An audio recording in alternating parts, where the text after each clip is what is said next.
Hey, Tony, how you doing, man? I'm good. Are we recording? We are. All right, we're going. All right, here Woohoo! we are getting started with episode 10, Tony. Can you imagine we've done 10 episodes here? And can I just say, it's just about 10 in the morning right now. We are doing an early episode because it's hot. It's hot. And this week we are recording, and this will be playing in a couple of weeks, is the first week that we would normally start tour. And yeah, it's going to be 104 today. You told me this story. I thought this was fascinating about Arizona, the first stop. You got to say that. Yeah, well, I'd always say that, in my mind that we really had to watch the weather, and as the tours went on, and I'd been out on Lollapalooza and then Warped Tour, we always had a saying, you had to be through Phoenix by June 30th. Yes. And then we kind of backed that up to June 20th. And now we're looking at, I think since the first week of June, it's been over 110 degrees in Phoenix. I think it's 114 degrees in Phoenix. Yeah, I was looking at it, and, we would a lot of times start this week in Pomona, and today we would have been probably loading the trucks over at the warehouse, and it was 104 in the valley. It's like, anyone who thinks that the climate is not changing. Oh, it's changing. So concert tours, the moral of this story is concert tours should start in May. Well, I think it's also, also cognizant as we talk about going to greener tours, we're trying to green tours.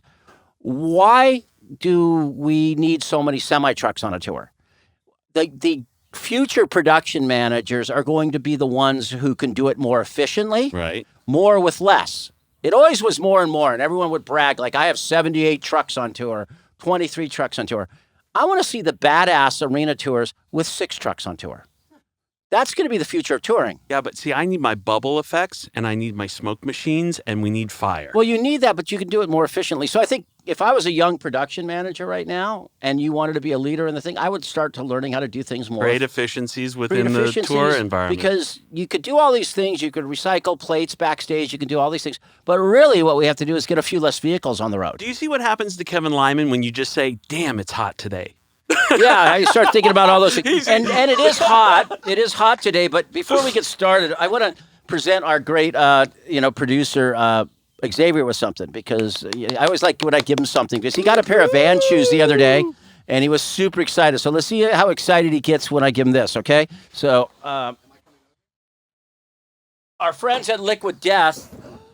Oh, that's bitchin', dude. Our friends at Liquid Death sent this over. A Deathmate Igloo. So we're going to present that to you, Xavier. That's awesome. He's super excited. He's like, this kid is like, it's like great. So he gets a new thing to keep him cool during these hot summers. Have fun dying, kid. Today's episode was spawned a few weeks ago. Someone sent me a TikTok, and it was about a parent at Warped Tour. If any of you haven't seen this TikTok, it's fantastic. The Vans Warped. And what happened that day?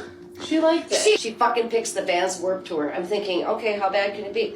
We get there at 11. They open at 11. They go until 9 o'clock at night. I get in there, and I'm a prisoner. And then it's 90 degrees. It's hot. It's miserable. And you got them bands that don't know how to carry a tune in a bucket. They're mosh pitting people. People are sweating balls. So now I'm hot and I'm miserable, and you wanted to see some particular band, and I'm like, well, let's get there early. It was the most miserable day of my life. So I'm standing there and I'm sweating balls, and I hate when people touch me anyway, much less when you're hot. So I'm standing off to the side, minding my own business, and the band comes on. All of a sudden, some son of a bitch behind me wants to take a picture before cell phones. He's got a camera. He mounts it on my shoulder to take a photograph. I turned around and I was so beyond mad by that time and sweating balls. I turned around. I said, "What are you doing?" "I'm just gonna take a picture." I said, "I'm gonna take that camera and I'm gonna smash it." I said, "I'm gonna smash your fucking camera." I said, "You touch me one more time." And then he's like, "Oh, sorry, ma'am." I'm like, "Beat it." Oh my God, I wanted to kill somebody that night. It was so awful. And then you know what? They had one band that was popular that were coming out. The Red Jumpsuit Apparatus. Is that the name of them? Yes, I'm sure. I'll never forget it. And you said, "I want to stay for the Red Jumpsuit Apparatus." I'm like, "They're not on till 8 o'clock at night. I've been here since 11. I said to the guy, "There's got to be a beer stand in here, right?" He's like, oh yeah, we sell beer. I said, oh great, where is it? There's one beer stand, it's completely all the way. Of course I found it. $8 a beer. But guess what? It was worth it. There's a ringing endorsement for the Warped Tour, huh? For those of you who are wondering whatever happened to Snooki when she grew up, she had a few kids that brought her to the Warped Tour one she's day. very sweet. Yeah, so, I think... She enjoyed the beer. Yeah, so... Hey, but then, it got me thinking about, a lot of people were wondering, because it was, at times I took a lot of crap for like embracing parents and things, but it was a conscientious decision because I started to look at festival culture in America and realizing that, at 19, most people are going to want to go take Molly and sit in the desert and dance absolutely. to So what's surprising about this is that this is not the only TikTok that's out there like this for the Vans Warped Tour. No, there's a lot. There's a lot of them. There seems to be a lot of them going around during this time. But I think that the parents in that generation of those kids, like for me, they're Xers, right? And what I remember from concerts was a lot of drugs, a lot of craziness, and that's a generational thing that changed. I mean, listen, when I was in the 80s, I was going to go see Duran Duran. I was going to go see Wham! I mean, I was a new wave kid, right? And even at those concerts, it was sketchy wild. So Motley Crue in the 80s, that was like... And I know you're super excited about an upcoming festival that's being referred to around Southern California as Old Person's Festival. So it makes sense now, Tony, But what I'm saying is I today, as an Xer, knowing what concerts, my 14-year-old, I would be scared to death to let them go to any concert. So this episode is, we went out, reached out on social media, and I'm sorry I couldn't interview everyone because we were trying to interview everyone, but I did about 20 interviews for this episode. And we talked to lots of parents. We talked to people who worked in the reverse daycare center, which we'll talk about.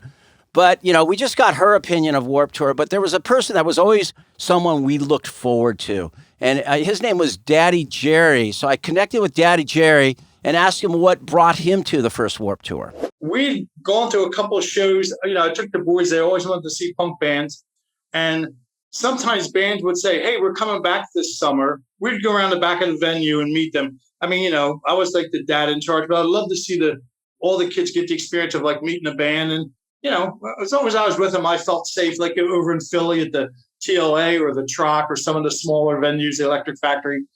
And some bands would say, hey, we're coming to the Warped Tour this summer. Come see us. And I think that's how that happened. And I believe that's how we met Lisa Brownlee before we met her on the Warped Tour. She was out managing One Man Army. And we saw her on South Street, right? Or we saw her at the Troc, one or the other. It's the Electric Factory. It was less than J. Okay. So that's where, get it straight, people Dad. said, oh, yeah, we're coming. You should come to the Warped Tour this summer. So we went. What built from there was that I realized that when people were really good to the kids. They gave them stickers, they gave them merch and swags. We got all these epitaph bags and water pistols, and Vans guys always gave out tons of stickers and 2 T-shirts for $8 and that kind of stuff. And I always said, I'm going to come back. I'll bring you something next year. So that's what we started with. I started with donuts and snacks, and then somehow we met you, and it got to the point where I'll bring you some donuts, I'll bring you some pretzels. So we got to the point at the top, I was bringing like 100 soft pretzels, 3 dozen or 4 dozen of these cream donuts, the best of South Jersey. And then, I'd go walk up to the people at the guards and say, I'm going to the production room. I'm here to see Lisa Brownlee or Kevin Lyman. They were great. They'd always let us in. And once we got the okay, we'd say, would you like a donut? Would you like a pretzel? And we'd take some Gatorades. And next thing you know, it just happened that way. And you guys were always really great to the kids. And all the people in the venue from the Warped Tour were great to the kids. And I always felt like I wanted to give that back. And I did the next year. We know how to sneak backstage. Like, the best way I always said was get a Domino's shirt and a couple empty pizza boxes, walk in with an empty guitar case. Gerry had donuts. Get him backstage. You can bribe your way past any backstage gate in the country right now. What city was it? Did he travel to all this? No, Gerry's one of those great people from South Jersey, Philly area. Big personality, big man, great person. And I always wondered how he became Daddy Gerry in the music business. I always liked taking the kids. And when the kids really got older, I would take the nieces and nephews. There was a buddy from Goodwill that heard that I go to the tour, and he heard about my name. He said, "How'd you get this name, Dad Gerry?" And I got that from Vinny from Less Than Jake, from going over and watching and standing on the side of the stage. And he said, "Hey, Dad, what's your name?" I said, "Well, my name's Gerry." He said, "Well, you're Dad Gerry for now." And that's kind of how, connected. And I started, when somebody said, "Who are you?" I said, "Well, I'm Dad Gerry." And that's, on the work trial, I was always Dad Gerry. But Gerry was super, super cool. And it was like, you kind of look forward to it. And I always called it the food run. Like you would hit the East Coast. Like, it was like Philadelphia. Gerry'd be there with all this stuff. Cool. Then we would go up to Long Island, either Nassau or Jones Beach. And then the crew from Brooklyn would come out and they'd bring out, pasta, and they knew I liked pickles, and my refrigerator would be stacked with jars of fresh pickles.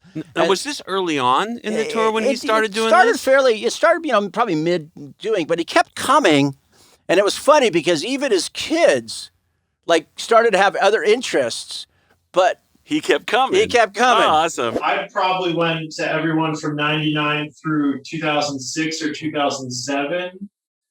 And then I did the last one, and maybe one or two here and there, or I just, I think the years that my dad did it by himself, he'd be like, "Oh, well, can you at least wake up at 6 a.m. and help me deliver the donuts and pretzels?" We're like, "I guess I'll do that before I go to work," It's like his kids are like, I got a real life now. I can't be going to an all-day music festival during the week because we were in Philadelphia on a weekday. It's one of those things where, I had to kind of conscientiously say, for me, it was important to embrace these parents because I felt that they were going to be willing to come with the kids earlier. And then these kids will support the music scene that I was part of. Yeah, 100%. They were still buying CDs. They were still buying records. They wanted to support with merchandise. They wanted to support these things. We could have become a nostalgia tour, and we'll talk about, Yeah, and I've experienced this firsthand. So when I went and saw up in San Francisco the very last show, my wife and I came, and we brought our 13-year-old kid. And we were there all day, and he had a blast. And it opened up his mind to all these bands that he had never even heard of before. And then he started picking up the guitar and playing their tunes. And I'm like, dude, that's a 20-year-old band. So I understand how it was different than what I thought, of what I experienced growing up and going to concerts in my mid to late teens.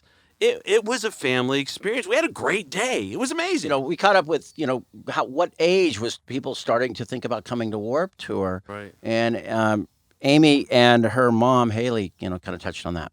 The rule was we started taking them to concerts when they were 13 because 13, they're a little bit more self-sufficient. It seemed a little safer because they can communicate with us. If they feel uncomfortable or anything is a little, makes them, feel a little off. So we started taking all of them. And then with her being the baby, she'd kind of seen the boys and heard all of our stories because I took every single one of them as soon as they hit 13 to Warped Tour because I had gone previous to that and absolutely loved the experience and wanted them to be able to have that experience firsthand. Sometimes I don't remember those interactions with people I had, but somehow Halle stood out to me. You had came up to me and you had asked if I was PhotoPassed, and I was like, no, security just let me bring this in, and I knew who you were, so I was a little nervous. I was like, I hope he's not going to kick me on my camera out. You were so sweet. You were like, you're the youngest photographer I think I've ever seen out here.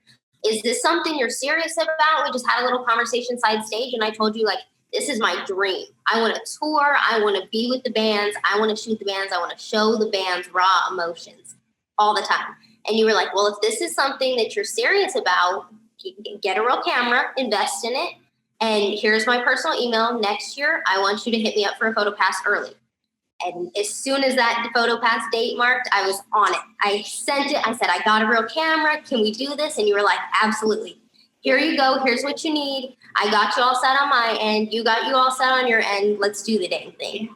And that whole year, she really did take your advice to heart. I went to as many local shows as possible. I shot so many bands for free. I was like, please just let me put you in my portfolio. You can have free images from the show.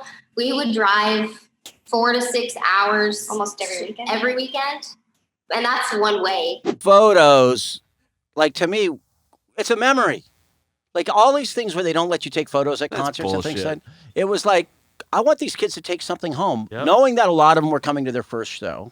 And, it was before you'd get Instamatic cameras and you'd get them developed, and then but those are the creating memories of your first concert. Sure.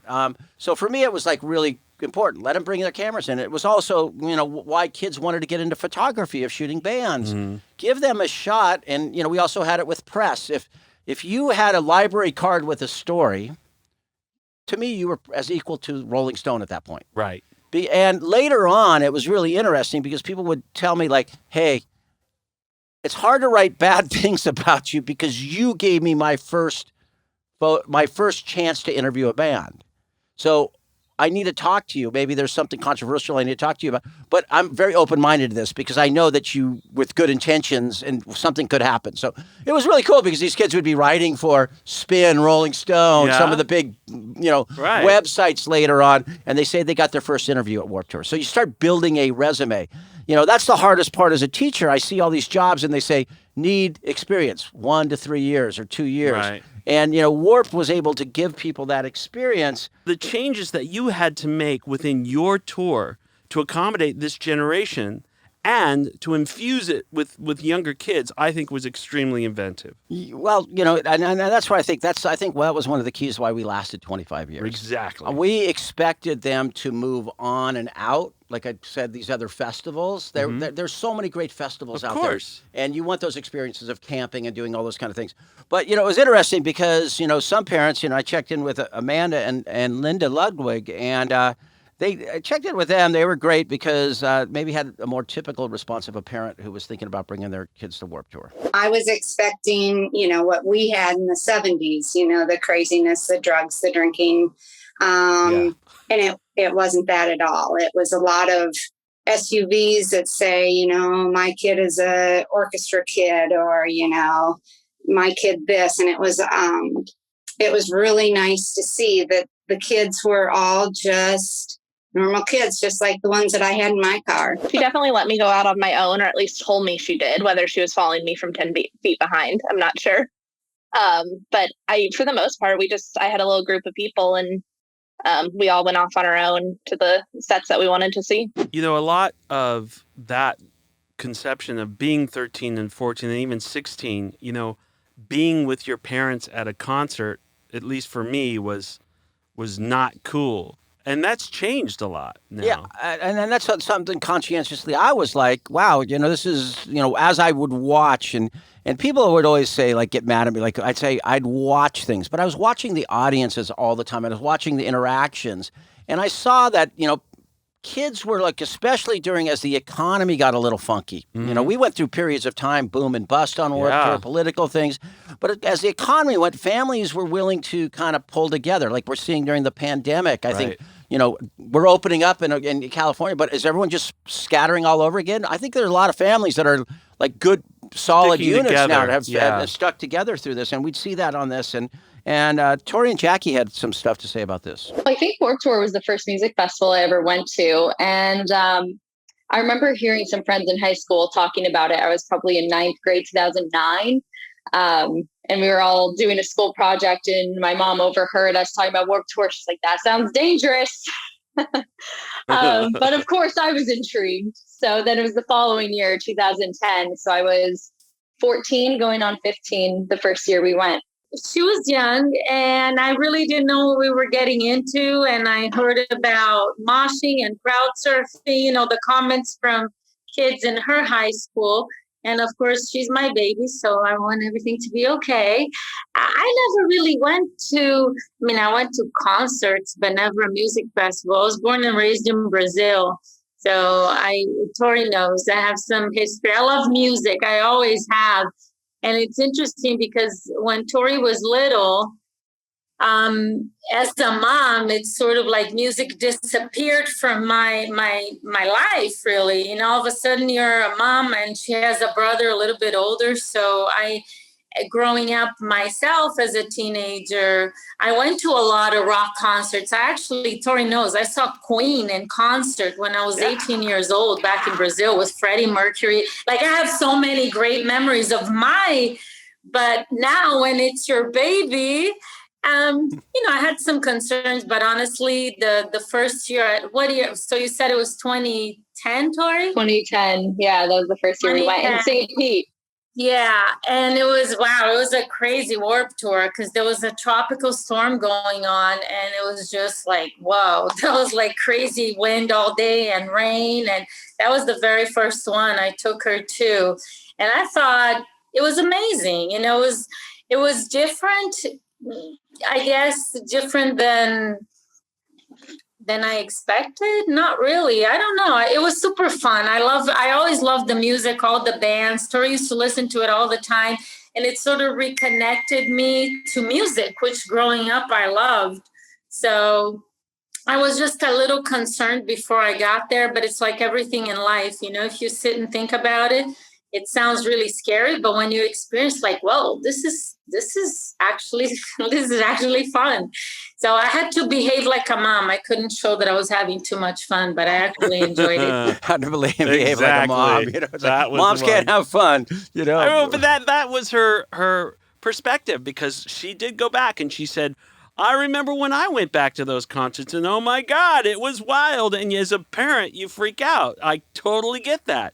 But you got to let go a little bit or your kids are going to hate you for the rest of their lives. And then, it's one of those things. It's like the next family I spoke to was awesome because like this is once they committed to doing this, they went through a whole hell of a lot to get there.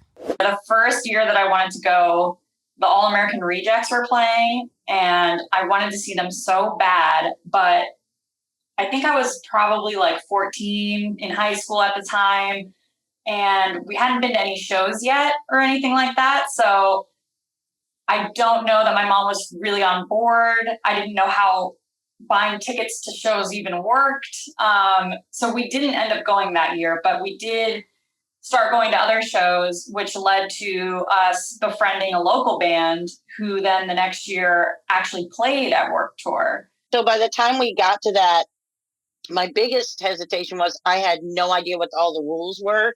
So I had looked online. We didn't have cell phones back then. Some people did, but we didn't. How was I going to keep track of where everybody was? Yep. It said, don't bring a camera. So I didn't bring any camera. I have no pictures from the first year because I didn't realize that everybody brought their little digital cameras in and took pictures. I didn't buy tickets ahead of time. And actually, my husband was giving us a ride to drop me and Miguel and Patty off. And his truck broke down about 30, 40 miles outside of getting to Nissan.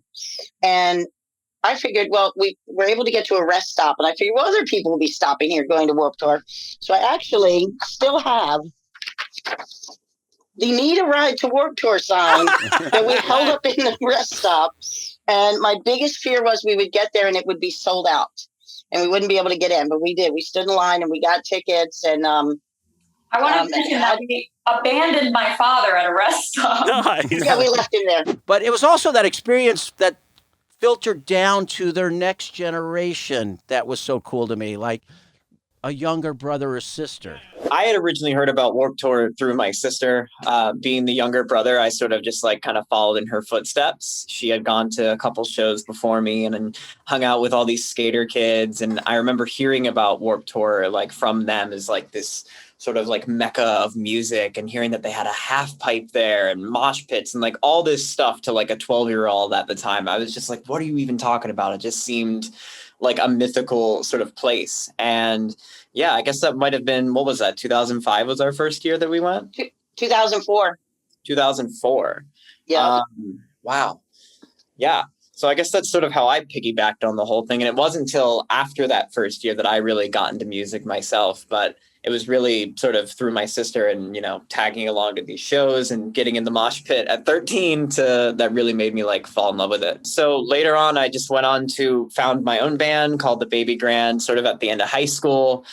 We ended up, just playing in our basement. Then we ended up playing some shows around the area, bars in DC and around Maryland. And eventually a couple years later, we actually got the opportunity to come back and play at Warped Tour, which was just awesome. A surreal moment in itself. A lot of kids came to Warped Tour and got inspired to pick up instruments. And that's why the production it always felt like a backyard party. When you go to a big show, big production, it's intimidating. But I always wanted it to feel that you could be on this stage, you could be working at it, you could be in that booth, you could be doing something.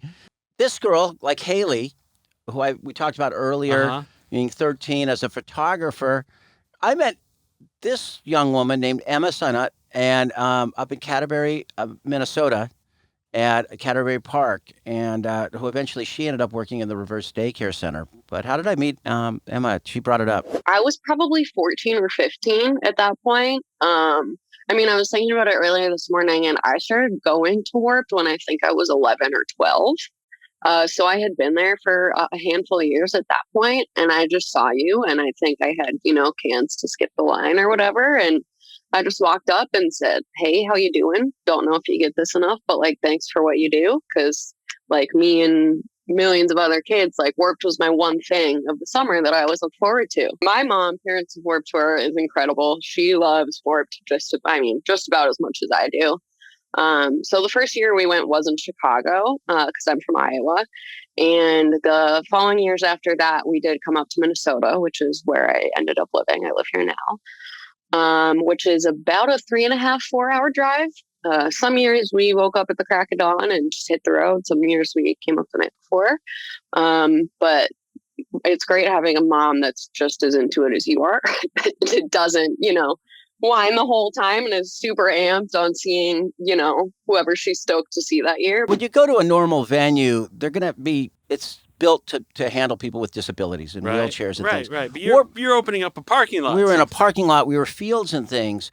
So we kind of had a rule at the front gate with Sully and my security guards. We always walked around with a packet of backstage passes. Right. And as soon as if we saw anyone that might have a rough time that day, it was like slam a pass on them, give them some extra access, let them know that we're around if you need any help. And then so one time, the next person I met, her name is Bella. And Bella was very interesting. And I've actually kept it in touch with Bella. And I met with her and her grandma recently when I was speaking out in Virginia pre-pandemic. And they drove out and had lunch with me. And she's really kind of blossomed from her experience at Warped Tour.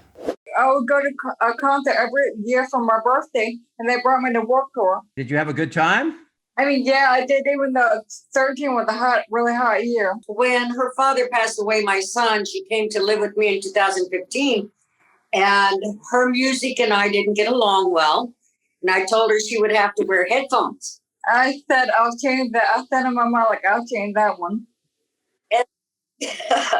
So I agreed to take her in 2016, and it was amazing. I made it through the entire Warped Tour, and after that, I went to everyone after that, and still going to concerts with her now. Yep. Oh, that's I know awesome. we have a big one coming up in September. A couple of the bands that I'm friends with are coming to Blue Ridge. We knew we were going to see her at what shows, and her grandma was awesome. Her grandmother started talking about the bands and what they saw and how she got turned on to the music. And, so how this moves forward, though, initially it became an all-access concert where, younger kids can come with their parents, and there was that anxiety I'm sure parents had of, should I let my kid go or not go? What's the right age, 16 or 18, or it really depends on the kids. And territorial, it was different. Regionally, the Midwest had different values, and you're in New York, and the kids are 8 years old taking the trains out to Long Island. They're jumping off the trains with their skateboards. Understanding that this was important to continue for the festival to grow. What did you do? What changes did you make specific to this issue that changed the Warped Tour forever? We were traveling, and we were taking this show, like I always say, to cities that didn't get shows. Right. So we were going to Montana. We were passing through Montana, and we were doing some shows, and we were at a small fairgrounds. And we're talking these shows weren't like the West Coast shows where there was, at that point, 15, 20,000 people coming out to the shows. We're talking, a good day at a small fairground in Billings, Montana was like 3,000, 4,000 people. Yeah, it's a good day. But I'd be walking around and I really noticed, like, along the fence one day, like, all these people sitting in their beach chairs and just sitting there. Who are these people? And I walked over and I right away picked up that they were parents that were reading books or something, but they're sitting in the hot sun. They're like sitting out there. And I started asking them about, why'd you bring your kids to and they go, look, we're not letting them go to a music festival. Straight up. Straight up. We're not. So they insisted, they screamed, I'm gonna be there. I want to be there, with them. And I was sitting there and that summer I came up with an idea, call it the Reverse Daycare Center. And, check your parents in, we'll watch them while you have a good time. There was some stuff about putting, sometimes they would have parents' rooms at venues and things. Sure. But I was like, I want to put this right in the middle of the festival grounds. That's right. And because I wanted the parents to kind of hear the music and hear what young people are singing about. It might not be what you like, but they're just as passionate as when you were listening to Bob Dylan or something, whatever. And we're still going through Montana, which I got in trouble once because we'd always lose. We'd lose like $100,000 a show in Montana. But it'd be like one day out in the press, I said, best thing in Montana is fishing, not punk rock.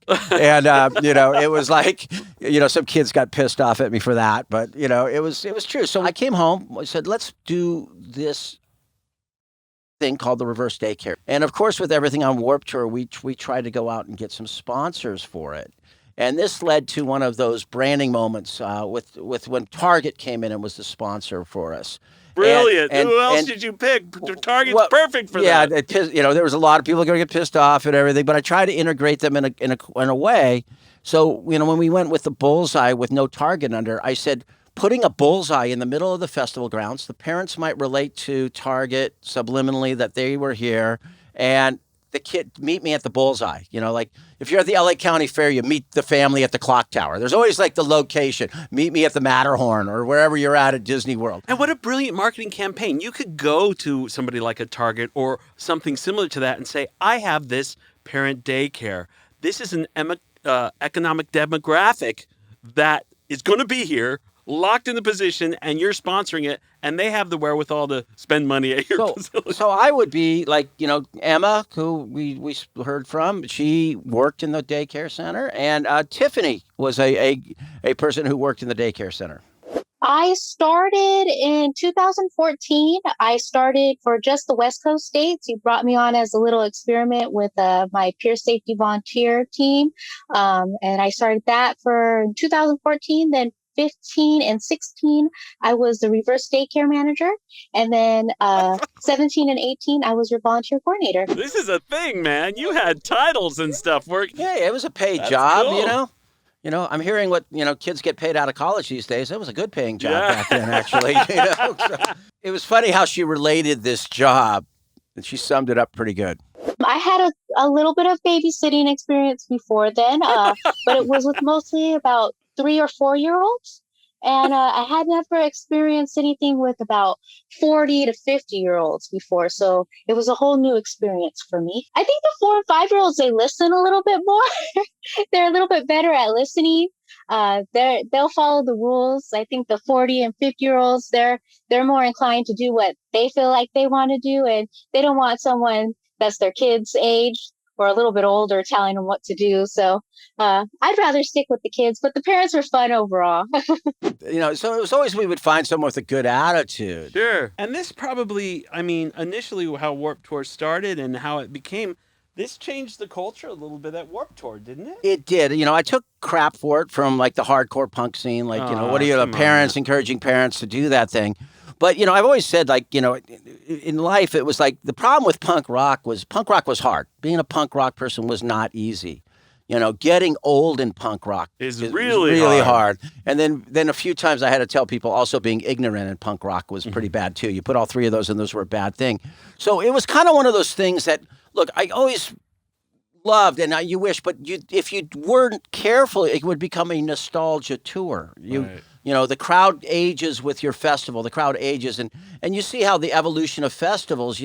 What keeps things current is they maybe paying homage to the past, bringing in some things. But I know you were afraid of it becoming that type of a festival, but I think you got the best of both worlds. I think you got the new generation coming in, But then also you had those veterans that just were really diehard Warped Tour folks as well. So I think it's not bad to have a festival turn into a nostalgia festival, certainly, but you did both. In some ways it was, and there was times when it skewed maybe a little too, like it got super young, Right. And, and there balance. was some mistakes made, at one point, we're right in the midst of this TikTok thing. There was YouTube, and I brought some of these YouTubers out, and probably the crowd wasn't ready to come to a music festival.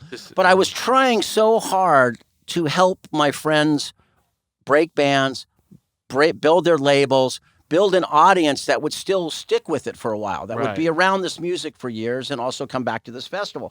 Because we would lose 20, 30% of the people would maybe age out of Warped Tour each year, but it was replaced by new people coming in.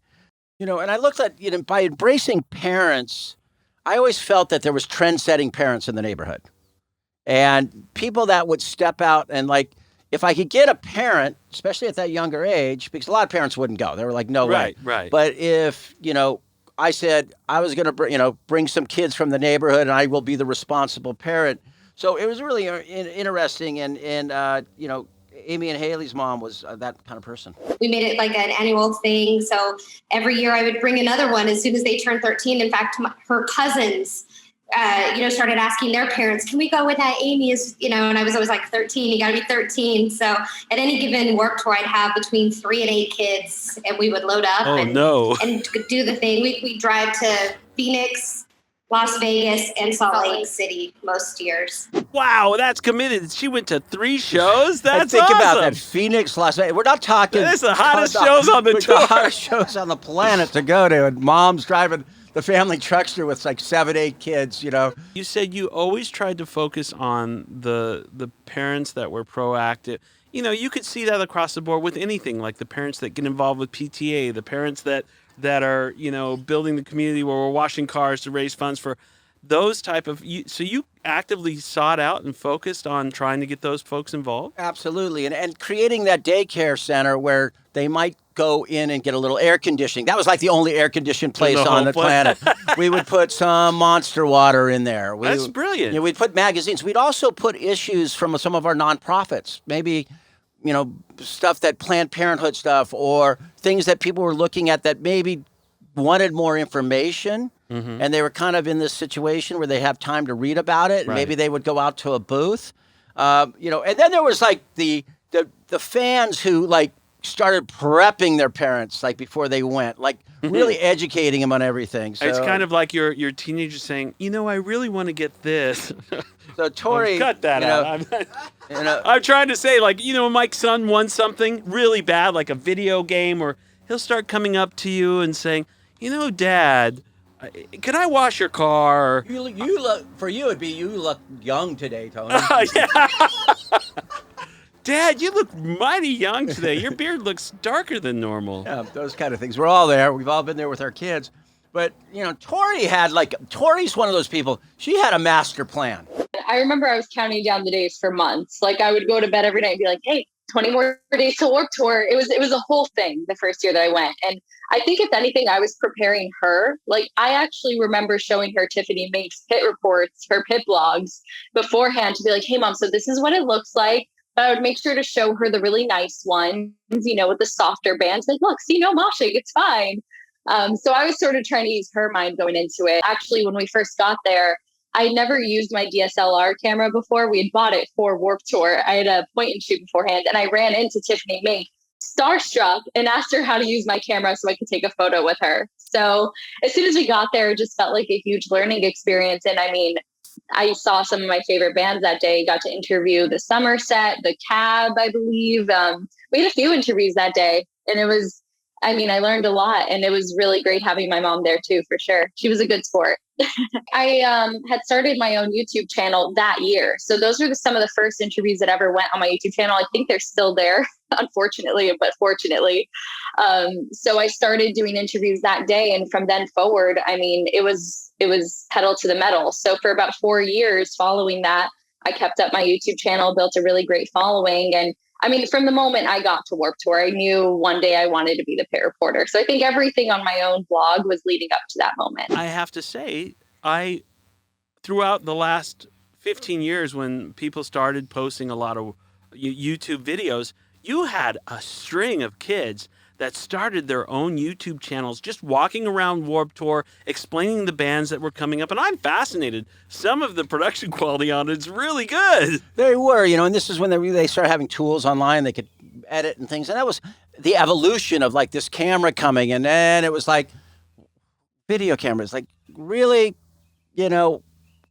people are going to be able to do it off their phones, Yeah, well, they're doing it now off their phones. Editing it off their phones. And it was, as the tour evolved, it was great. And it was amazing how many, kids I spoke to. Patriciana, continued this post-Warped Tour.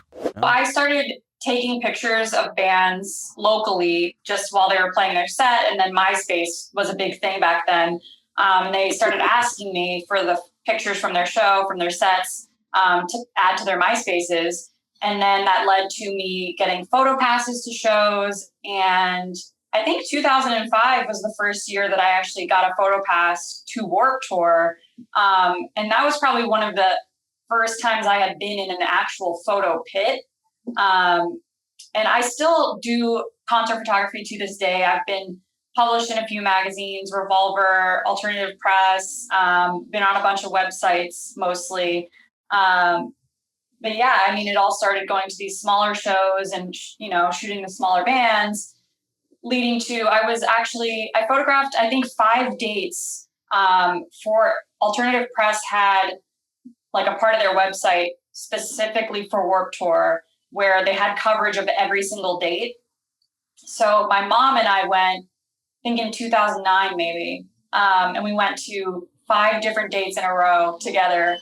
And I can't even remember how many bands I photographed, how many thousands of pictures that I took. And every night you had to edit them and send them in before midnight, before getting on the road and driving to the next date and doing it all again the next day. It was almost like an internship program. Like a lot of these publications and magazines, they couldn't afford to have people come in and out. So they would recruit these people. It was in a summer internship program like any other. A lot of times, I'm sure most of them weren't being paid, but they got got their stuff published and they were getting credit for doing it. But to drive around to 5 shows and have to edit and things, they were on their own mini tour. That was great. That was a crazy thing. Like you start seeing the same people in multiple dates coming in and out. And then people got turned on to going to shows because not only did they just see all these bands, but these bands were coming through on tours like pretty close behind. I thought it was completely strange the way he would go to these shows, and he wanted to go to multiple shows in a month, every couple of weeks, that kind of thing. I was from the generation where we went to see Bruce Springsteen in Madison Square Garden, and you only went to a show like that maybe once a year. So this was a totally new concept for me, for these smaller bands, and to go more often. When he said Starland Ballroom, right away I was able to talk to him and go, you are in the hotbed. It's like New York, Philadelphia, Pennsylvania, New Jersey, all like Starland was like the hub. We're Taking Back Sunday. And all these bands were coming out. And it was funny how Brian kind of like eased his family into some of the other bands he liked. My sister was close behind me. Like I said, she was a really big Sleeping with Sirens fan at the time. I think she had just started to get into some pop punk, like the story so far. But she was also really new to it. So she was going for Sleeping with Sirens and Pierce the Veil. And I kind of honestly took that as my opportunity to show them, the Ghost Inside and For Today and stuff like that. I was like, while you're here, we might as well get the most, bang for our bucks. So I'm going to show you everything I listen to too. That was like the monster stage. Yeah, that was the monster stage. Just, I remember that. And Diego looked at that. When we went to the last show, Diego looked at that. I could see him being drawn to it like a force field magnet pulling him. And I could see my wife going, no! Yeah, come over here. There's a great acoustic set going on over here. Dad, I have to see this. I have to see this. And then, I'd start running into these people, each year, and I'd start to discuss things with them. And, I ran into Emma, I think, the next year. I told her to come down early and help at the show.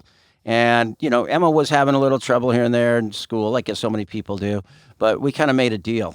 High school is really hard for me, as it is for most teenagers, just being a teenager in high school. And I remember you being like, if you can get through that, we'll set something up. Then it was the summer after I had graduated high school, and we came out and did I was a week and a half, maybe 2 weeks, that you were kind of just like, I will show you all of the different kind of areas and what people do day to day. And just kind of like took me under your wing and was just like, by the end of these few weeks, you'll understand, who does what and how everything just kind of functions and different inner workings of it. That's a fascination that I've seen and talked to other people about throughout the years, and that is consistent.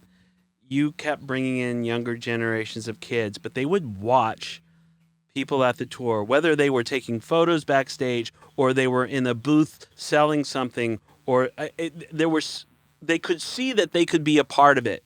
And they immediately, my son, I saw him wanting to he was pissed because that was the last one. He was pissed. Oh, yeah. Didn't he tell you he's leaving on the road next week? He dropped out of school. He's heading out. Hell no. He's going to be a doctor. Yeah.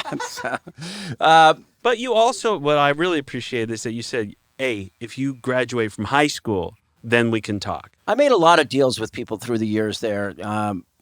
It goes all the way back to working in the clubs of Los Angeles at the Hollywood Palladium. There was a young guy that would be sitting on the loading dock every afternoon when there was a super metal show. Right. And I'll be honest, it wasn't my favorite. They were great show, but Napalm Death and my wife, Sepultura, like these really hard metal shows, And I would ask him, why aren't you in school? And he would go, oh, man, school's kind of lame and sucks. His name was Jesse Brown. And that was the first time I said, man, I'm going to make it a point never to let you in a show again. Nice. Unless you bring me a report card with some passing grades. But if you bring a report card with passing grades, I will let you into the show and you can start helping me. Oh, that's cool. You bring me that. Jesse came with his report card from he got passing grades. They were getting better. He brought me everything again. He kept bringing Brad. The coolest thing for me was when I went to New York. He graduated with a law degree from Hofstra, and got into UCLA. Ended up doing that, and I still, Jesse's a dear friend now. But like education, I'm a firm believer in certain levels of education. I was a firm believer in this music that I was part of, and the more people I could turn on to it, the better I felt. I want to thank you for Warped Tour and all that you do for all the young music and starting music and giving them a chance. Because before I ever went to Warped Tour, I kind of had a stereotype about young people, period, actually. And it just changed how I felt. I met so many wonderful people. To watch everybody enjoy the music was just outstanding for me, and I really appreciate the opportunity to have changed my attitude about that. It's like how I got you to meet Mary Mullins. Yeah. I had you when we went to see August Burns Red. I explained to you and Olivia, they're loud. Oh yeah, Bella's got it dialed. She is on the comeback trail. Pandemic be damned. We're coming back. We're coming back, and Grandma and her are going to be at many, many shows. And, that's someone I'll miss by not seeing them every year on the road. And this daycare center, it was okay, you're going to put your parents in there. They're going to be there all day long. Well, that was a rude awakening. No, we knew that there was, he sold me on the reverse daycare tent. Only it probably took us about 4 years to find it. Yeah, we gave up on that idea when we realized we could get through the day without it. In all the years I went to Warped Tour, I probably spent a grand total of a half an hour in the reverse daycare tent. We talk about Brian's mom spending only 30 minutes all those years in the tent. Mm-hmm. I really, she gave me a lot of stuff that she got turned on to out there at Warped Tour. She found a lot of bands that she likes the sound of, like, she likes the We the Kings style music. But like she said, we used to watch a bunch of interviews, and she fell in love with the culture and the personalities behind it, to the point where she would go watch Every Time I Die with me and didn't even like the music at all. But she had seen an interview, where Keith had said something she thought was really insightful, and she would just watch him on stage like, nah, this is cool. I enjoy this, even though, I'm not a fan of the music. Parents kind of took on like a tactical approach. There was more to a parent at the Warped Tour than just being there. Well, I also enjoyed very much being the mom at Warped Tour. I would hold backpacks while people would go in the mosh pit. People would see me standing in the back, and they would bring over their girlfriend and say, she's about to pass out. Can you do anything to help her? And, I'd give her water, or I'd have an umbrella and I'd put the umbrella up. So I really enjoyed. And I do remember one time we were at Beartooth, and my daughter and my niece were standing next to me, and he called for a circle pit. And I just remember grabbing the girls and pulling them in and going, I know what's coming. Miguel and Patriciana spoke highly of what their mom's role was out there. I'm the driver, the one that figures out what everybody's going to eat, holds everybody's purses. Yeah, I told the purses and the backpacks while people were in the photo pits, and there was one of the dates in Philly that I had used all of my memory cards and I ran out and I didn't have any more. That was in Camden, and it was about 140 degrees in the shade, and I had to find like a CVS or something to go buy memory cards at the middle of the day, and run down the street outside the venue, get directions in Camden, and then get the memory cards and then rush them back, because I'm pretty sure that you ran out and Paramore hadn't played yet, or some big name, so I had to quickly get these memory cards and get them back to you. Yeah, so that's the mom job. But I also did a lot of my own networking, because by that point we had our own company, Music Box. We did a lot of local music promotion. I put on shows at the local venues and stuff. So in between running errands and carrying people's gear and driving, I was doing some of my own networking. That was one of the most awesome thing about Warped Tour, was all the great people you could meet, the people from the nonprofits, the bands, everything from the well-established to bands just starting out, bands that were following the tour, the people in catering, the behind the scenes, just everybody that you could meet. And of course, meeting Kevin. I remember the first time I met you, I was thrilled to death.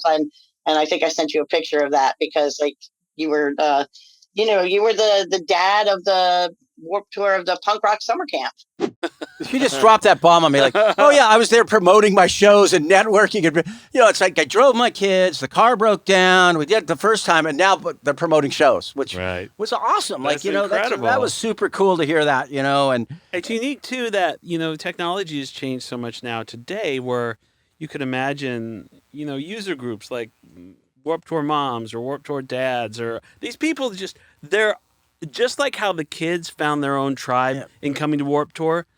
A lot of these parents found their own tribes too. There were Facebook groups, that they would form and kind of go through and trade information on different. And there are a lot of like-minded parents there, and they found their own people too. It wasn't just for the kids. I was saying to Tori today, it's so cool to be able to be here and speak with you about this. And I know, because I remember one story showing me the parent tent and me peeking in there, but I never walked in there.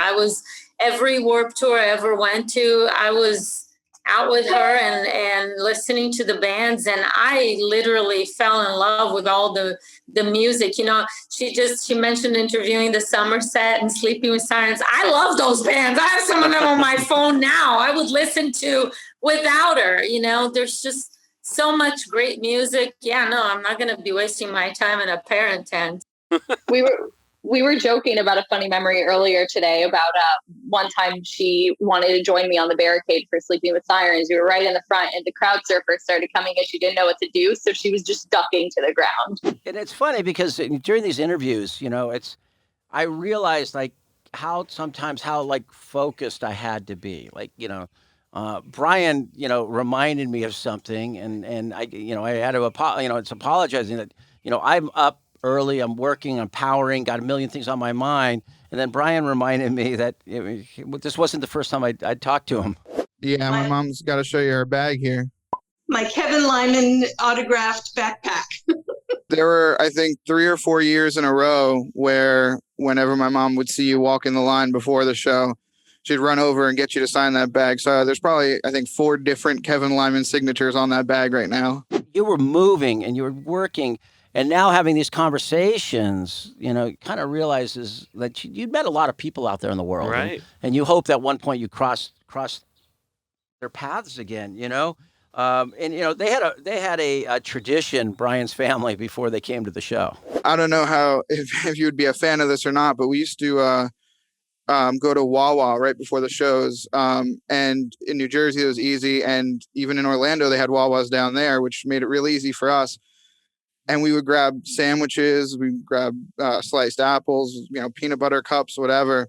And we'd wrap it up in a towel and put it in our bag. And we would sneak a bunch of food. Well, that was a battle we also had kind of sometimes with venues. Because people would come at 11 o'clock and be there till 9 at night. 9, they could die. And, well, I felt that letting a person in with a sandwich or an apple, or when we talked about water before, wasn't going to hurt your food and beverage sales. Right.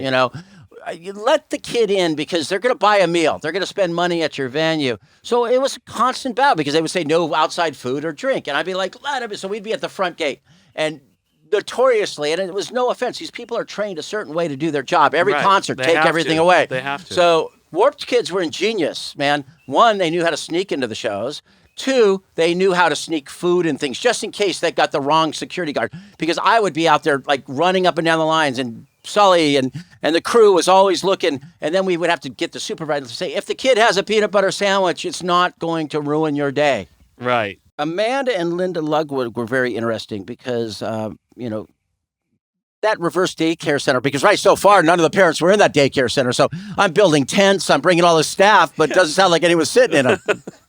I did go to the reverse daycare for parents. I cooled off, watched some movies, had some water, but I enjoyed some of the concerts myself. I did find a band or two that I enjoyed, and but I did text the kids a lot. Are you drinking enough? Are you doing this? It was kind of scary. There's a lot of people there, and it was really hot. Real Big Fish was one of the biggies that I remember, and I'd come to find out I had some other friends who listened to them too. So that was kind of cool. We touched on like working with Tiffany a little bit, like working in the tent. But after Emma had come on her 1.5-week trip, the job she was offered was to work in the parents' tent. And, it's one of those things. Dealing with parents is tricky. But I mean, at that point, I had already started working shows in the Twin Cities. So I had a little bit of experience like dealing with difficult people at that point. And when it comes down to it, it really is like kind of like a customer service job. Just like keeping the parents level headed. And I really didn't know what I was in for when I started. And I just kind of, I figured it out. But it was definitely a learning curve, figuring out like it was different parents every day. So it was like, depending on where we were in the country, it was, different demographics of people. Yep. And it was interesting, but I definitely got a much thicker skin that summer for sure. There was a moment in time, a lot of us will remember around 2009, the economy crashed. Oh, of course. And this was the next big kind of shift for me in the sense of that we needed to, I was looking at it and going, wait a second, financially, and to be honest, I feel we better start preparing for the next one. It's we talk about the roaring 20s. That's all I hear, the roaring 20s, roaring 20s. What follows the roaring 20s? And everything seems to be in a much faster cycle when history repeats itself. Cycles are moving. Instead of 9 years to the crash, it's going to be in 3. 10 to 12 months, So I had to make this decision one year, and I said, we're going to let parents in free. Okay? So we went to parents. That was a hard decision. It was. We went to parents get in free, and it was like a lot of discussion, a lot of like, wow, you're giving up a lot of tickets, a lot of things. But I said, this is going to be a moment in time that people are going to look for value. Warped, I always felt, was a value, but I thought people were making really hard decisions, like where their summer money was going to go. 100%. And Absolutely. So we looked at that, you know. The other idea of that is you let the parents in free, but in the reverse daycare tent, you have a martini bar where you charge $30 a cocktail. Well, there was times where that would be like, depending, the Milwaukee was big, like buy a round for the tent. You know, they're always drinking beer up in Milwaukee, nice. so parents would buy a round for the tent. But that tent was, you know, we would get up to a lot of people. Sabrine, my daughter's first job was to give the parents their wristband and check them in. And Sabrine runs. She like, you know, she knows the. Yeah, she created. She had rules out there, and it'd be funny because I swear they were like, some people would grab a kid at the 7-Eleven and drag him down there and say, "This is our kid. We want free tickets." Oh, no. Oh yeah, there was so many. Really? Oh, it goes under that like no good deed goes unpunished thing. Actually, like, so we were out there trying to work it out, and I'd get radio calls all the time. And it'd be like a 19-year-old with her 15-year-old saying, you know, I'm the guardian of this person. And the guardian's got like piercings and tattoos. And I'd be like, no. And the big argument, you're trying to like do a good things. And it grew into like, we were averaging 600 parents a day at one point. Oh my God. So 600 times 40, you know, you can do the math. That's a lot of money. $24,000 of tickets times 40 shows at that point. You know, $1 million in tickets we gave out to kind of feed this scene, to bring this. Right. They had to start creating rules. And Tiffany, you know, I let them kind of dictate their rules. And this leads to this story that like is etched in my mind. I had a couple of rules. One of them was time limits in there. So only the parents were allowed in there, or adult chaperone, because I know I had my siblings take me to concerts. So I was like, okay, the older siblings, I get it. You guys could come in too.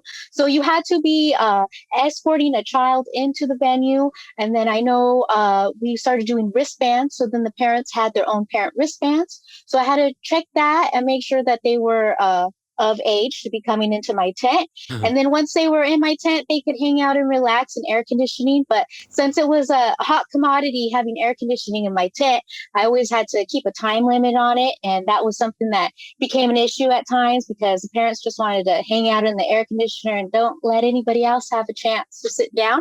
So that was one of my main rules, was just the time limit and just making sure that everybody was staying at peace and having a good time inside my tent. So the tent was really cute because it had like a little fence all around it on the vinyl and everything. So I kind of played off of the fencing and all the different signs. So I had signs inside the tent, like we had special rules that they had to follow. And there was signage everywhere. I even had to have a security guard to help control all the parents. But I would make announcements about every 30 minutes, just giving the rules. And just the same thing every 30 minutes, pretty much, and just letting them know what was happening. If there was any changes, like an emergency evacuation, I would let them know that. At the same time, letting them know there's only a 30-minute wait. So I was always up there talking to them, speaking to them. I would even pass out water. So they got the hot commodity of the tour water.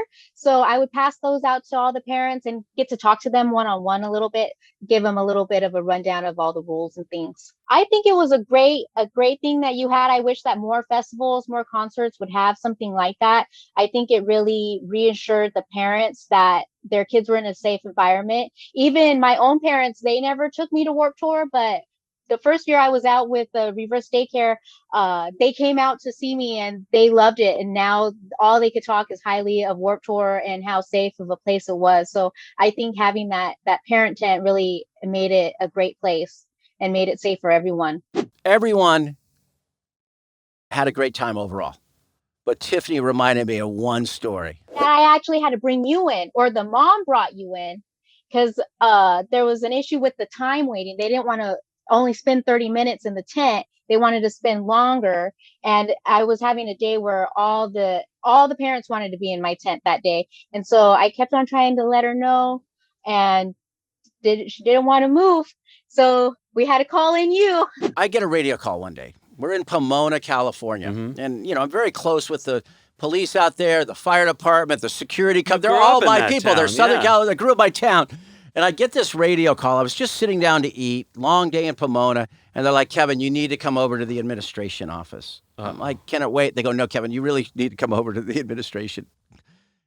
I go in, and Tiffany, who's one of the nicest people you're going to ever meet, you can just tell by the interview, she's sweet. is like, Kevin, I tried everything, but this woman is so mad.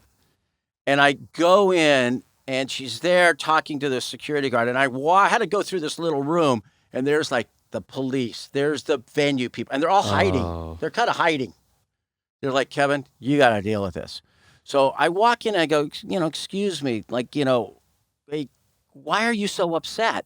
And she's like, I was told that I had to get out of this seat out of 30 minutes.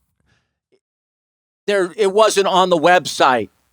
And I said, well, what's there? And she goes, just a piece of cardboard that says 30-minute time limit. That's not an official sign.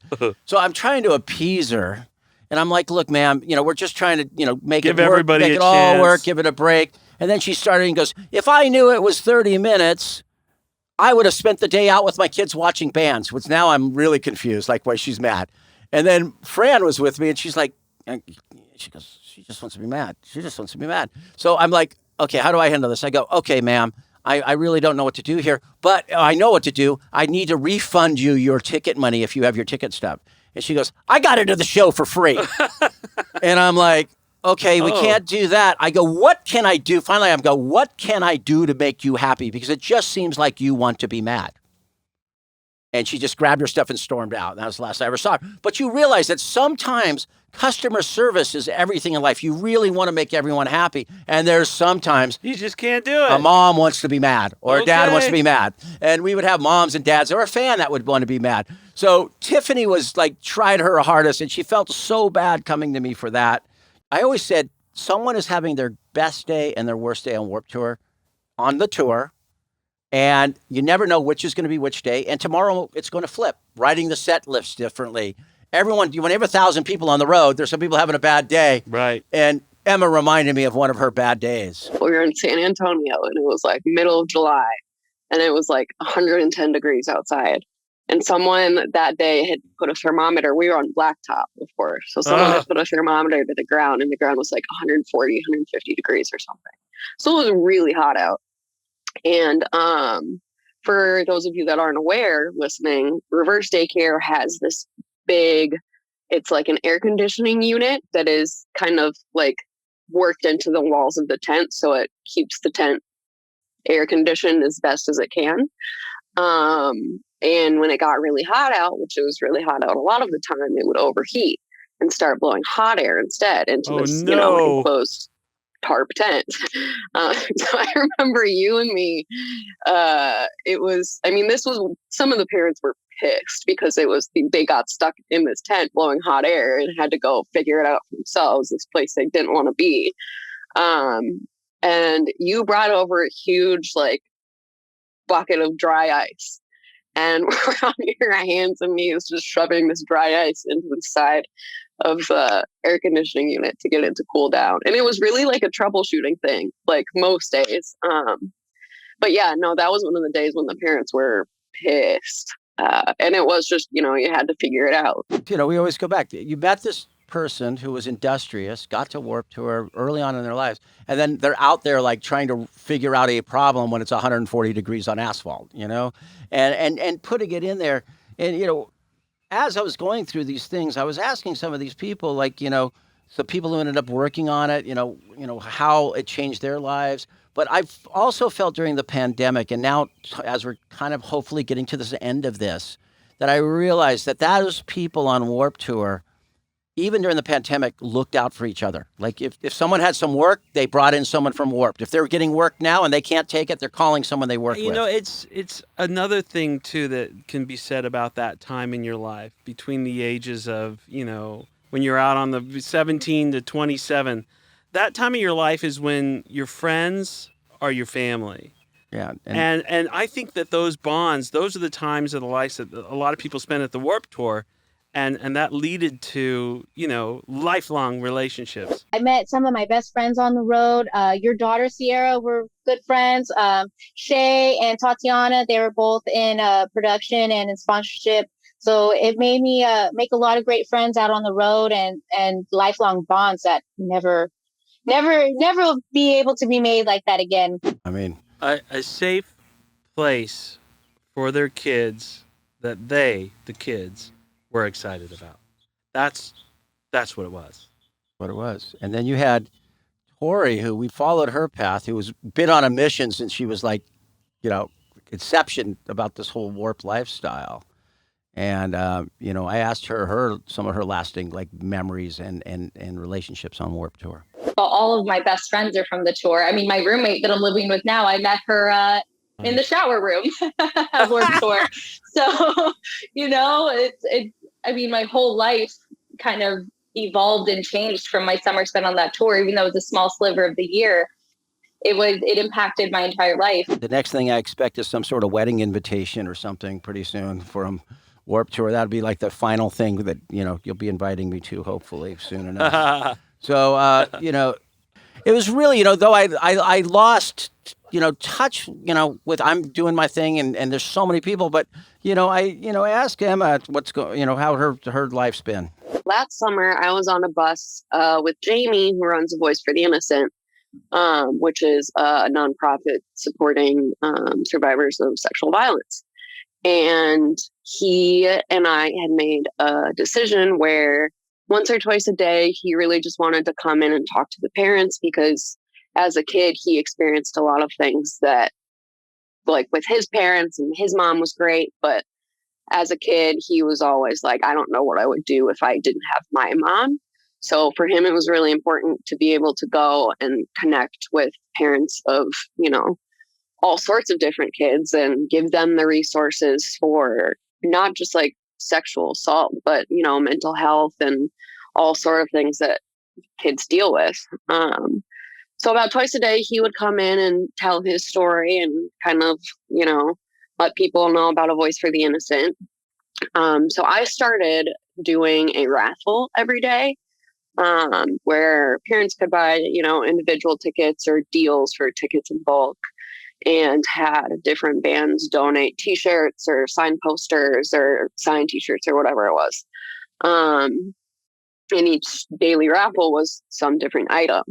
And I don't remember where this was. I want to say it was somewhere on the East Coast, but then I would just have all the parents write their phone numbers on the back of the tickets, and I'd text them and be like, hey, you won, come pick up your prize. And there was one mom, and I had 2 signed I Prevail shirts. One of them was a small and the other one was like a 2XL.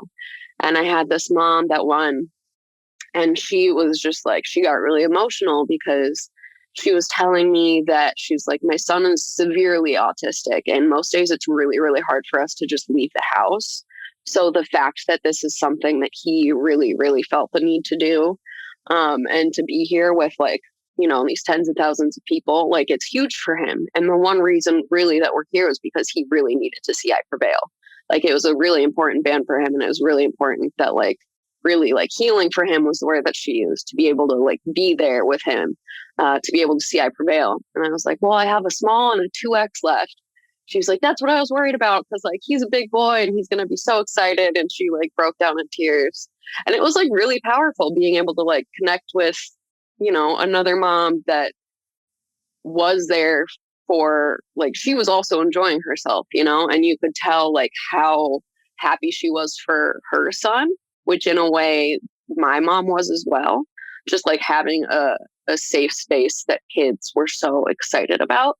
And especially for her with her autistic son as well. Then I saw, the parents, their last kind of memories. The Tennisilla family had some. That was in Scranton, and Scranton is up in the mountains. And I believe that was the same year Patty had an injury in a photo pit. And so I was doing a lot of running around, bringing things to her and things. And we were there early. And apparently they have snake handlers at the venue that before any event go out, because it's all wooded around the venue, and they go out and they have to look under the stages and, in the backgrounds of places and make sure there's no snakes. And, they wrangle these snakes up on these metal things and throw them back in the woods. And I came across the guy who had just caught one, and you were in the background watching him, and just happened to catch that picture of that guy with that great big snake that came out from one of the stages. I do remember one nonprofit now that stood out every single year, and that was the Truth Booth.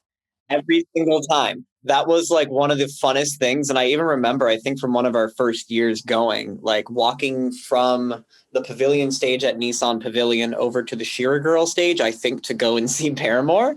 And I just remember like the Truth guy just like squirting everybody with a water gun that year, and just, something that was like always interactive and drew people over. We're talking like a punk rock like festival, and Truth was a great nonprofit that we worked with for many years, and it was the smoking education platform that came out with this for many, many years, and was so influential that, when I went to Washington, D.C. towards the end of the tour, I had a meeting with him, and they brought up in a meeting that they feel that through their statistics and things, that Warped Tour ended up saving about 220,000 lives from its influence out there. Wow. But they would do like the silliest things. Their crew worked hard. They'd be doing, Twister or Red Rover, or shadow dancing, and you'd have these kids in mohawks and all these different things going around. And, the Marcus family was kind of wild because they brought up something that had to do with me and a mohawk. So there was a rumor going around one of the Cleveland shows that you were actually there. And you were actually this infamous in Cleveland that we all talked about it. And then it spread like just a rumor mill just spread. And then you were there. And then this guy, I guess, with the green mohawk and your glasses on, he was you in Cleveland for that day. So you were living in infamy in Cleveland, but you weren't even there. I had to tell him I was there. I was at every Warped Tour show but two, in all these years. And, but I really enjoyed talking to them. They were very, very enthusiastic. During this interview, I kept focusing on this backdrop that he had for his interview. It's like, being prepared. I'm never really, we backdrops, we have our nice little backdrop here. Yes. Fran jumps in and changes it up for us while we're out here. But, he had a backdrop, so I had to ask about this. And he started pointing out that he had a whole bunch of Warp memorabilia. One of my favorite things, we're going with the old, all right here, I got the old Limp Bizkit hat, right? The old original Kango Limp Bizkit hat, which you could buy from Warped Tour. Great, right here. Nice. So I got this autographed by Newfound Glory. So Newfound Glory, I got all their signatures on there. So it's kind of like a pimp, memorabilia and a tribute to Newfound Glory. Love this thing. Great experience. Met those guys, great guys. And I just love this pimp hat.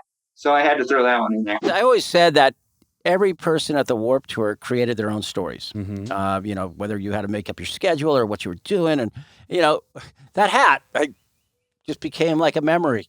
And, I apologize to Ivy Worley about our audio on our interview, but we had some problems, but something really resonated with them. Feed Our Children Now is a organization where you can donate 3 cans and you would get an early access wristband in to be able to go into the concert early for an hour early, I think it was. And it was a really great organization that I really fell in love with because you could donate and help out the community while also attending your favorite concert. And you kept that up going right until the end. I remember coming and parking in the biggest parking lot I ever thought in my life. And it was like Disneyland, anticipating getting into the venue. And just before we got into that venue, I saw piles and piles of donated cans of food, which I thought was fantastic. And I'm hoping some bands out there or someone's thinking about this, as we reopen up, continue those things. Yes. Continue those things. It's not hard. But then, as we're getting towards the end of this episode, I wanted to check in and see what's been going on with people. And, it wouldn't be right to not check in with Daddy Gerry. I was told from Lars Fredrickson from Rancid, Dad Gerry, when we're in town, I expect you there. And he always accommodates me. Now the Interrupters are just an absolutely wonderful band. I love the Interrupters. And when they are on the East Coast, like I might go see them up at Asbury Park and maybe New York. And then when they come to Philly, so I'll do 2 or 3 shows with them. They're just great people, great Warped Tour people. The boys in the back are like, we got to go to work. We got jobs. We can't go to anything. We're working. We've hit that age. Daddy Gerry's getting calls from bands. Hey, you better be here. Yeah. How many of you get a call from Lars Fredrickson from Rancid? Cool. You better be at our show. It was great. Like I said, talking to Tiffany was great. Just hearing about what she's been up to. After Warped Tour, I started working more at the local venues in the Bay Area. So I started working for Team San Jose. So they do the Civic National and a couple of the other Broadway and ballet venues in San Jose. And then I also am working at SAP Center, and I work in their ticketing. So I work for the Sharks now. So moved a little bit from concerts and touring, but I'm still in events and things like that. And being in it hasn't been easy in the live event space right now. Not right now. But, as we Toby and you talk a lot about where we're going and how it's all coming back. And, I was asking Emma how she's been, biding her time a little bit. After doing all those little, projects in that couple weeks, with you was one of the things that made me realize that, like, this was a industry that I could actually work in. Because, being from Waterloo, Iowa, you don't really get, like, we had our own DIY shows and a good solid local music scene, but you don't really get the exposure to be like, this is something that I could actually, like, have, a career in. So at that point, I had started, I went to a really small private music college. You actually came to talk one time too. McNally Smith College of Music in St. Paul, Minnesota. And at that point, it was 2017. And I remember, like, shooting you an email and being like, if you have any free time, like, I'm here and I'll be at the panel, etc.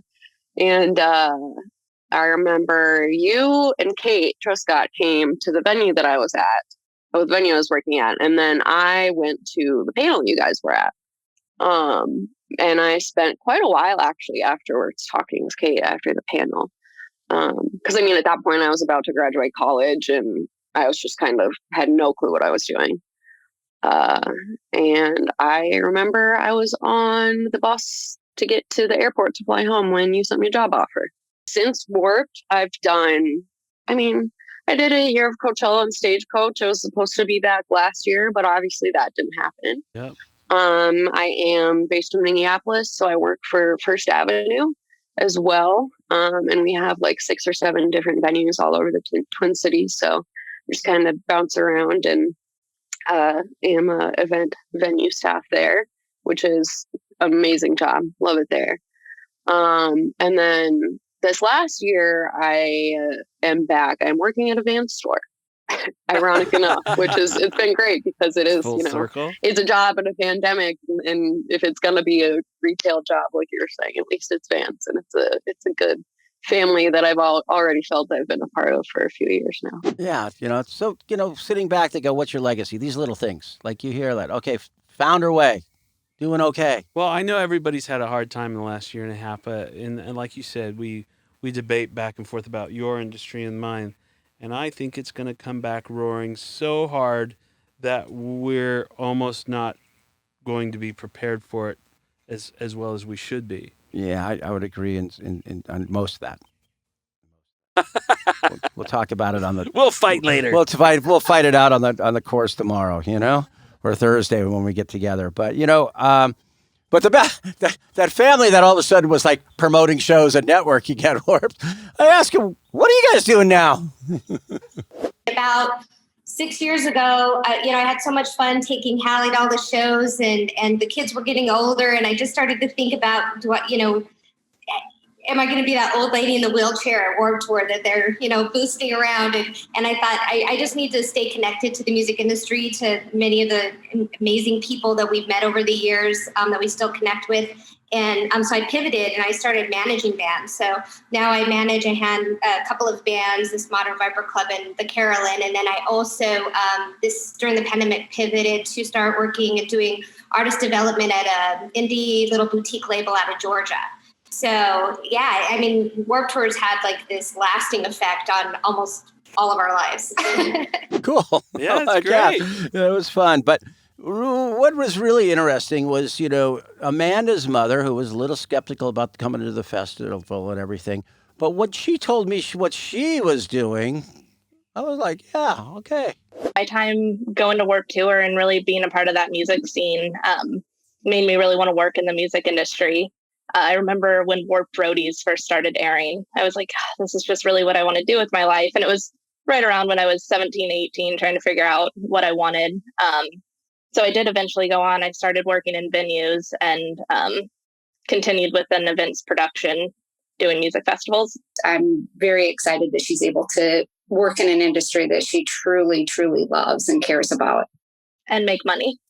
And make money, yes. It falls into my whole theory of ikigai. Parents, you got to do what you love, what you're good at, what the world needs, but how do you make money is usually one of the things. Yeah, Amanda runs the box, all the ticketing and everything for the Bottle Rock Festival. Oh, really? Yeah, I didn't know that. Yeah, which was very, very cool. I played golf with the guy that runs that. He's super cool. There were so many stories, Tony. I talked for hours. Xavier had to do a lot. There's lots and lots of interviews. The interviews weren't. I could have interviewed many more people. And it's really, really exciting to see this side of Warped Tour and how it wasn't just my youth. It was my family experience. And that kind of is going to lead us to, especially today, man. You don't know Brian Dale. But Brian Dale is a crew person who has worked for years and years. And Brian hasn't had it easy, but he's always had a good attitude. He's always a positive force. His laugh, I can't even duplicate because it's so infectious. Became like a Warped Tour calling card. Like if his laugh was deep, but this morning he did something really nice for Sabrine, and I wanted to call him and say thank you. And I got him, and he was at the hospital. And I go, what happened to you? And he goes, well, last night, he lives in the area and he rode his bike. He doesn't drive, and he rode his bike over. There's a local bar like a lot of people have. We have, up the street here? Yes, Rancho or something up. You go in there. But people like us tend to take action. And he saw two people fighting and he thought he could jump in and break it up. And I get him, and he's like, I'm in the hospital. I'm getting stitches in my head. I tried to break up this fight, and pretty much I took a beating for it. And he was getting 11 stitches in one spot, 9 in another. But this kind of leads to our charity, a person that I do he's so inspiring. His name is Matthew Leone. He's in a band called Medina Lake. Mm-hmm. And he had a very similar situation where he tried to intervene when two people were fighting on the street in Chicago. And he was beaten severely and to an inch of death, basically, and he's pretty much dedicated his life to help others. So this is why we're going to be featuring the Charity Bomb, which he puts on great shows you would appreciate because you like old music. He does like the Strange 80s show and the Strange 90s shows where they have people like covering those bands. They're super fun. But we're going to feature Charity Bomb today as our charity. Right on. In 2010, the summer of 2010, when the band was on break from touring, I was leaving a writing session. This is in Chicago at Nathan's place, my brother and the singer. And I encountered, I heard a woman screaming for help. And you're quite familiar with the story. Long story short, I intervened. And I was put in a coma with a third of my skull removed for a week. So when I came to from that, Nathan was there. It was like the first thing that I saw when I opened my eyes, and we had this sort of like codependent off. Like I was trying to act like I was no big deal. It didn't hurt. And he was trying to act like oh yeah, you're totally fine. But it was quite an ordeal. What I learned when I woke up, though, he told me that it was like #1 trending on Twitter, and the overwhelming amount of support and love that I got from around the world is really what we attribute my survival to. So the gratitude that I felt from that, from experiencing that kind of love, is something that you just feel like you could never possibly pay back. And so Nathan and I devoted our lives to philanthropy at that point. And the reason that you play a role in it is because one of the first things I was told about was the effort that you guys made on the tour to, drum up donations. And I got so many wonderful letters and, contributions that you and Warped Tour and the whole community made that, it was so inspirational. So yeah, that led me down this path. You can't put words to that story, But I got to tell you, every time I get an email from Matthew, it's so elegantly written. It's like lyrics. Me, I'm like, yeah, no problem, we got you. Or do this. And he sends the most eloquent emails that can't be ignored. And what he's doing, he's doing something amazing in Paisley Park. And he's fearless when it comes to doing good for others now. So if you'd ever like to get involved with him, I asked him, how you might want to get involved with Charity Bomb. CharityBomb.org is our website. CharityBomb.org is our Instagram and Facebook handles.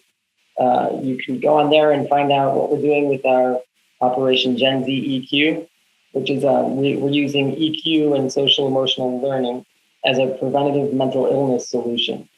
So, this curriculum is fantastic. So we're curating different modules, different methods of ways that people can, ways to impart this curriculum onto children through means that they naturally participate in, like a gamified app, and you just learn decision making, confidence, empathy, emotional resilience. And at a time like this in the world, it's never been more important for our children to have this. And now I'd like to get into some fan stories. And this is from Janet Garnett, Joe Garnett's mom. I took my son and his friends to the Vans Warped Tour for many years before they could drive. I always loved getting to see different bands I would never seen if I hadn't come with my son. And it is some of my favorite memories with him. The craziest moment at the Warped Tour that I will never forget, and I will never let my son forget, came in 2012 in Homedale, New Jersey, when Of Mice and Men were playing on the main stage. I had seen plenty of mosh pits before this day, but this was the first and only time I experienced a wall of death.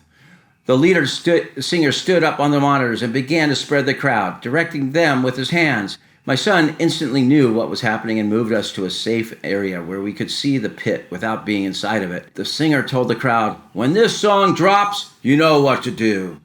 The music began to pick up, and the singer counted down from 5, 4, 3, 2, 1. When he finished his count, the entire crowd rushed towards the center from each side and collided. The sound of bodies crashing together has never left me. As we all looked on in shock at the scene that just unfolded, we turned our heads towards the sound booth to see a local security guy who was probably in his mid-50s. He had a look of terror on his face that I can't put into words. Throughout that entire song, he looked in horror with his jaw on the ground at the sea of bodies flying around in the pit. His face during that moment is forever burned into my memory. I think, Janet, that's the same look when I say dinner's up at Thanksgiving at my house and you have 60 to 70 people rushing towards the Thanksgiving dinner. Thank you for your comments. And this is from Mickey Miller. I have been to festivals, concerts, and have thrown all ages shows. I have never in my lifetime seen a music festival like Warped Tour. The community of young kids and young adults showed more compassion for each other than any adult ever has. They helped each other, they hugged each other, they showed what humanity and kindness really is. I watched from the front row and from the back with my 3 kids. They related to everyone there. My youngest was about 10 when he first went. He suffered from severe social anxiety, and Warped Tour brought him out of it. He learned to trust, and that people were kind. I was a vendor there a few times, and watching all the kids come running in with love on their faces was priceless. Kevin made an impact not only on everyone that attended, but on my kids and myself as well. Well, thank you, Mickey, for the kind words, and hope everything's going great with your family. Thank you so much. And right now, I'd like to give a Patreon shout out. Thank you to Daniel Durkowski for subscribing to us on Patreon and helping us support our nonprofits. We'd like to thank you to all our guests for coming on the show and sharing stories from your warp lives. Thanks to all the listeners for tuning back in, and make sure that you leave us a review if you've enjoyed listening to or subscribe to the show on Apple Podcasts, Spotify, and YouTube. Okay, also please make sure to follow us on Instagram, Twitter, TikTok to know when new things are coming out and get your own story on the show. I'm going to need to interview a bunch of people coming up for many, many new episodes. So jump in. I'll hopefully drag you into one of those conversations. And if I do it right, we only do it once. If I mess it up, we have to do it twice. Don't forget to check us out on Patreon and hear uncut versions of all the interviews from every episode, all for just $5. And we donate some of the proceeds to all Kevin's favorite charities.